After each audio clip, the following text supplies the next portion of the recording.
الحمد لله رب العالمين. الحمد لله رب العالمين، والصلاة والسلام على سيد الأنبياء والمرسلين محمد بن عبد الله الأمين، وعلى آله وأصحابه وأزواجه وذرياته وأهل بيته وسلم تسليما كثيرا كثيرا. أما بعد، أعوذ بالله من الشيطان الرجيم. بسم الله الرحمن الرحيم. ولا تحسبن الذين قتلوا في سبيل الله أمواتا. صدق الله العلي العظيم. محترم بزرگوں اور دوستوں، دینی اور ایمانی بھائیوں، اللہ رب العزت کا شکر ہے، اس کا کرم ہے کہ اس نے اپنی بارگاہ میں آنے کی توفیق عطا فرمائی. حضرات، آپ جانتے ہیں کہ یہ سال کا تجربہ ہے. اسلامی کیلنڈر کی آج آخری تاریخ ہے اور کل یا پرسوں سے ایک نئے اسلامی سال کا آغاز ہوگا. اور اسلامک سال محرم سے شروع ہوتا ہے. اسلامی کیلنڈر محرم کی پہلی تاریخ یکم محرم سے شروع ہو جاتا ہے اور اس کے اندر بہت سے پیغامات ہیں، بہت سے میسیجز ہیں جو ہمیں اپنی زندگی کے اندر اتارنے چاہیے. اور بہت سی ایسی بدعات ہیں، برائیاں ہیں، خرابیاں ہیں جن سے ہم کو بچنا چاہیے. عام طور پر جیسے ہی محرم شروع ہوتا ہے یا محرم آنے والا ہوتا ہے تو لوگ جو ہیں محرم میں غم کو اوڑھ لیتے ہیں، رنج کو، غم کو، اور اسی طریقے سے اپنے آپ کو اس طور پر پیش کرتے ہیں کہ ہمیں شہادت امام حسین کا سب سے زیادہ غم ہے.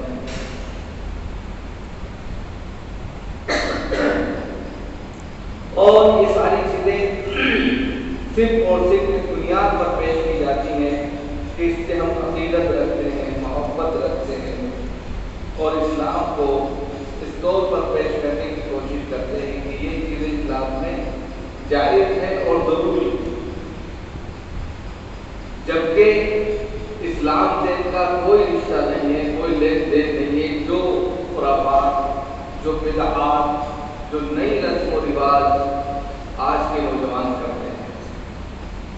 عام طور پر دیکھا یہ جاتا ہے محرم جیسے ہی شروع ہوا یا آنے والا ہوا اس سے پہلے ڈھول تاجے بننے شروع ہو جاتے ہیں کہ آدمی ڈھول بنا لیتا ہے، نگارہ بنا لیتا ہے، اگر نہیں ہے تو چندہ کیا جاتا ہے، پیسے اکٹھے کی جاتے ہیں اور پھر وہ نگارہ بنایا جاتا ہے اور گاؤں گاؤں محلے محلے جا کر نکڑ پہ کھڑے ہو کر اس کو بس بجاتے ہیں. اس کا کوئی فائدہ نہیں، سمجھ میں نہیں آتا اس نقارے کو بجانے کا فائدہ کیا ہے. اور گلی گلی محلے میں جا کر الگ الگ اس کے نکڑ پر جا کر اس کو 10-10 منٹ 15-15 منٹ صرف بجاتے رہتے ہیں. اور نوجوان جو ہمارے نئے نسل کے نوجوان ان کو یہ نہیں معلوم کہ ڈھول بجانے کا مطلب کیا ہوتا ہے، نقارہ پیٹنے کا مطلب کیا ہوتا ہے، کس موقع پر پیٹا جاتا ہے، اس کے پیٹنے کے فائدے کیا ہیں، کچھ بھی ان کو پتا. بس مزہ لینے کے لیے 4-6 جمع ہو گئے تو پیٹنا ہے. اور یہ چیز آپ کو بارہا دیکھنے کو مل جاتی ہے. تو ایک تو اس سے بچنا ہے کہ ڈھول تاشے محرم میں نہیں ہے اور نہ ہی محرم کسی غم کا مہینہ ہے، رنج کا مہینہ ہے.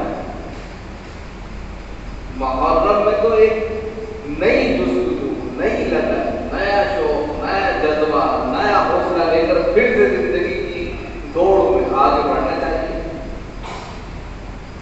کہ اگر کاہلی، سستی، لاپرواہی تھی تو نئے سال کی خوشی میں اب وہ تمام سستیاں، کاہلیاں اور دوسری تمام کوتاہیاں لپیٹ کر پھینک دو۔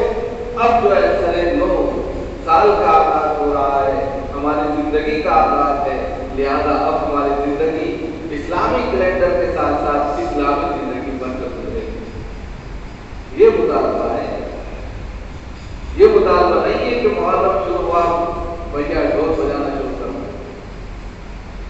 ساتھ ہی ساتھ جو ہے بہت سے لوگ آج کے دن سے یا کل کے دن سے تعزیہ رکھنا شروع کر دیتے ہیں، اس کی کبچیاں بنانا شروع کر دیتے ہیں اور پھر وہ تعزیہ 10ویں دن نکالتے ہیں بڑے ادب و احترام کے ساتھ میں، نہایت ہی اس کو عقیدت اور خراج عقیدت پیش کرتے ہوئے اس کو لے کر جاتے ہیں جیسے بہت بڑی چیز ہے،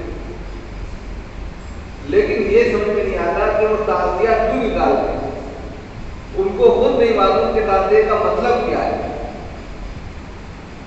بس ایک رسم و رواج ہے، ایک پرمپرا چلی آئی، ہمارے بزرگوں نے نکالا، ہم ان کو دیکھتے آ رہے ہیں تو اس لیے ہم بھی نکالتے ہیں۔ یہ کوئی سند تھوڑا ہی ہوتی۔ ایک شخص کو مثال کے طور پر جو ہے کھانا کھانے کی عادت نہیں ہے، اس کو اللہ رب العزت نے اپنی جانب سے کوئی ایسا انتظام کر دیا کہ وہ بغیر کھائے زندہ رہ سکتا ہے، تو اب ہر شخص یہ سوچ لے کہ ہمارے بزرگ فلاں کھانا نہیں کھاتے تھے، ہم بھی نہیں کھائیں گے، ایسا ہو سکتا ہے کہ زندگی باقی رہ سکتی؟ جب آپ ان کی بات کو نہیں مانتے، کھانا کھاتے ہیں برابر، زندگی جینے کے لیے اچھے اچھے پکوان پکواتے ہیں، تو پھر رسم و رواج کی دلدل میں پھنس کر پھر ایسے وہ کام کیوں کرتے ہیں جو یہ کہنے پر مجبور کریں کہ ہمارے بڑے کرتے تھے اور اسی پر ہم بھی کرتے چلے آئے، ہماری دادی پڑنانی سگرنانی رکھتی چلی آتی تھی، تعزیہ اس لیے ہم بھی رکھتے تھے۔ غلط ہے۔ ایک اور عجیب و غریب سسٹم ہے، فقیری کا لباس بنایا جاتا ہے۔ فقیری کا کیا لباس ہے بھائی؟ محرم میں اگر گھر کے اندر کوئی لڑکی ہوتی ہے یا کوئی لڑکا ہوتا ہے، کانسیپٹ الگ ہو سکتا ہے، تو اس کو فقیری کا لباس بنا دیں۔ سمجھ میں نہیں آتا؟ فقیری کا لباس ہے، اور پھر اس لباس کو پہنانے کے بعد 10ویں دن کربلا کے میدان میں جا کر سجدہ ٹیک کر پھر واپس لایا جاتا ہے۔ کہاں کی یہ عجیب و غریب شریعت اور کہاں کا یہ دین ہے کہ ایک لباس اس کو غریبی کا نام دے کر، فقیری کا نام دے کر پہنایا جائے، اور پھر شہادت امام حسین کے دن یہ عقیدت اور یہ تصور کرتے ہوئے کہ حضرت امام حسین کا جنازہ وہاں رکھا جا رہا ہے کبچیوں کے ساتھ، تو وہ جو قبریں کھودتے ہیں 70 تابوت کے ساتھ، اس میں جا کر اس کو سجدہ کرا کر پھر واپس لانا، یہ بدعت نہیں تو کیا؟ مسجد میں سجدہ نہیں کریں گے، ایک دن آ کر نماز نہیں پڑھیں گے، لیکن اس قبر میں جا کر جو ہے ماتھا ٹیک کر ضرور آئے۔ جو مطالبہ ہے آپ سے وہ آپ پورا نہیں کر رہے ہیں۔ سال میں ایک دن یا 10 دن صرف اور صرف اس بنیاد پر آپ اپنے آپ کو پیش کرتے ہیں کہ ہم مسلمان ہیں اور ہم سب سے زیادہ اسلام کو فالو کرتے ہیں، ہم سب سے زیادہ اسلام کو مانتے ہیں، اس کی تعلیمات کو اختیار کرتے ہیں، پرمپراؤں پر جیون ہے اور رسم و رواج پر ہماری زندگی گزرتی ہے، جو ہمارے بڑے کہہ کر گئے اسی پر ہم اسی دھرے پر زندگی کے دھارے کو بہا رہے ہیں۔ تو یہ بیوقوفی نہیں ہے تو اور کیا؟ انسان کو اشرف المخلوقات بنایا اس لیے کہ وہ عقل رکھتا ہے۔ انسان کو جو اشرف المخلوقات بنایا ہے صرف اس بنیاد پر بنایا ہے کہ اس کے پاس عقل ہے، اچھے اور برے کی وہ تمیز رکھتا ہے، غلط اور صحیح کا وہ فیصلہ کر سکتا ہے۔ اب اس کے باوجود بھی وہ غلط اور صحیح میں فیصلہ نہ کر پائے، غلط اور صحیح کو نہ سمجھ پائے، تو یہ اس کی بیوقوف ہونے کی سب سے بڑی علامت ہے۔ یا وہ سمجھنا نہیں چاہتا، یا وہ ناس یا سماج کی دلدل میں پھنس کر اپنے آپ کو اس سے نکالنا نہیں نہیں پاتا. تو یہ ساری چیزیں ایسی ہیں جو ہم کو کوئی فائدہ نہیں دیتی. ہم یہ سوچتے ہیں اس سے ثواب ملے گا, ہم یہ سوچتے ہیں اس سے جو ہے ہم کو جو ہے جنت میں جو ہے ہمارے درجات بلند ہو جائیں گے. سب بیکار ہے. جو مطالبات ہیں ہر دن ہر انسان پر 5 نمازیں پڑھتے ہیں یا نہیں پڑھتے, یہ مطالبہ ہے. یہ پوچھا جائے پڑھی تو آپ نے اچھا کام کیا. اسی طریقے سے اگر محرم آیا ہے تو محرم میں جن لوگوں نے اپنی قربانیاں دی ہیں ان قربانیوں کو دیکھتے ہوئے ہم اسلام کے لیے کتنی قربانی دے رہے ہیں, یہ اصل سوال ہے. ڈھول پیٹنا, نقارے بجانا, تاش کے پتے اڑانا یا اسی طریقے سے تازیہ رکھنا یا اس کو نکالنا, عقیدت کے لیے امام حسین کے علم پر جا کر اپنے ماتھا ٹیک دینا, سب بیوقوفی کی علامت ہے. یا الگ الگ جلوس جو نکلتے ہیں اس میں جا کر شریک ہونا, مجلسوں میں جا کر بیٹھنا اور ایک دوسرے پر گالی اور گلوچ کرنا, طنز کرنا, یہ سب غلط بات ہے. دین کے نام پر کھلواڑ کرنا, رونا اور پیٹنا اور ماتھا اور اسی طرح سینہ کھوبی کرنا اور اپنے جسم کو تکلیفیں دینا اور اس سے خون نکالنا اور لوگوں کے سامنے یہ چیز پیش کرنا کہ اسلام یہ غلط ہے. اسلام تو ایک خوبصورت مذہب ہے, بہترین شکل و صورت ہے اس کی, اس کو بگاڑ کر پیش کرنا کس نے آپ کو اجازت دی؟ ان الدین عند اللہ الاسلام. اللہ رب العزت کو دین اسلام پسند ہے. اليوم اکملت لکم دینکم واتممت علیکم نعمتی ورضیت لکم الاسلام دینا. یہاں پر بھی اللہ کے رسول صلی اللہ علیہ وسلم سے کہا گیا کہ لکم الاسلام ورضیت لکم الاسلام دینا. اب آپ تو سوچئے اللہ رب العزت کی ذات اتنی اعلیٰ اور برتر ہے, اس کو ایسا اسلام پسند ہوگا جو گندی شکل میں آ رہا ہو, خون نکل رہا ہے, ادھر سے انسان جو اپنا سینہ پیٹ رہا ہے. آپ خود اندازہ لگائیے جب نماز میں انسان کھڑا ہوتا ہے تو کتنا شریف انسان لگتا ہے اور لگتا ہے کہ خدا کے بندے اس کی بندگی کے لیے آئے ہیں. اور ہر شخص جو ہے اللہ کے سامنے جب سجدہ ریزی کرتا ہے تو اللہ کو زیادہ سب سے زیادہ پسند ہوتی ہے. یہ ہے اسلام کی وہ شکل جو سب سے اعلیٰ اور سب سے بہتر ہے. جو کوئی دیکھ لیتا ہے دیوانہ ہو جاتا ہے. لیکن کوئی شخص ماتم کے آپ پیش کر دیں اور کہیں یہ بھی اسلام ہے, غلط ہے. یا یہ کہیں کہ اسلامی تعلیمات ہیں, غلط ہے, 100% غلط ہے. یا اسی طرح کپچیوں پر بنا کر تعزیر لمبے لمبے علم نکال کر لے جانا اور کہا جائے کہ یہ اسلام ہے, غلط ہے. یا اسی طریقے سے رات کے 11 اور 12 بجے آ کر الگ الگ چوراہوں پر نکڑ پر جا کر گلیوں جا کر جو ہے چھوٹے چھوٹے بچوں اور بڑوں کو اس میں شامل کر کے نگارہ پیٹنا اور ڈھول بجانا اور کہا جائے کہ یہ اسلام ہے. کچھ پتہ نہیں ہے اور اسلام کو پھیلانا, یہ سب غلط ہے. اور پیچھے سے ایک بڑی چادر لے لینا جس پر کلمہ لا الہ الا اللہ لکھا ہو کہ بس اس سے بڑا تو کوئی اسلام ہے ہی نہیں. یہ سب غلط چیزیں ہیں جو سماج میں پھیل رہی ہیں اور ہم ان کو اختیار کر رہے ہیں اور ہمیں یہ معلوم نہیں ہے کہ یہ صحیح ہے یا غلط ہے.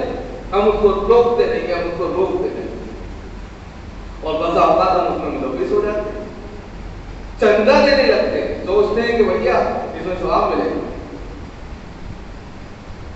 ایسی چیزوں میں جن چیزوں سے کوئی فائدہ نہیں ہے, اگر آپ وہ کہیں پیسہ خرچ کرنا چاہتے ہیں تو کسی غریب بچے کی تعلیم پر پیسہ خرچ کریں.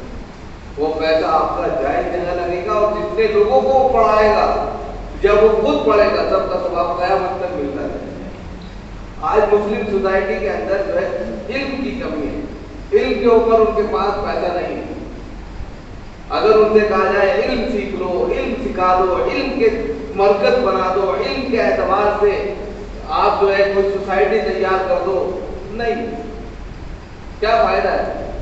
وہ یہ کہتے ہیں کہ ہمارے بچے کو نوکری نہیں ملے گی. ارے نوکری کے لیے کون پڑھتا ہے؟ اس کو سمجھ بوجھ تو آ جائے گی, 4 آدمی میں بیٹھنے کے قابل تو ہوگا, غلط اور صحیح کا فیصلہ تو اس کے اندر آ جائے گا. لیکن نہیں, 10 سال 11 سال بہت زیادہ 15 سال اس کو ادھر ادھر اسکول میں بھیجتے ہیں, وہ بھی توجہ کے ساتھ نہیں, گیا تو گیا, نہیں گیا نہیں گیا,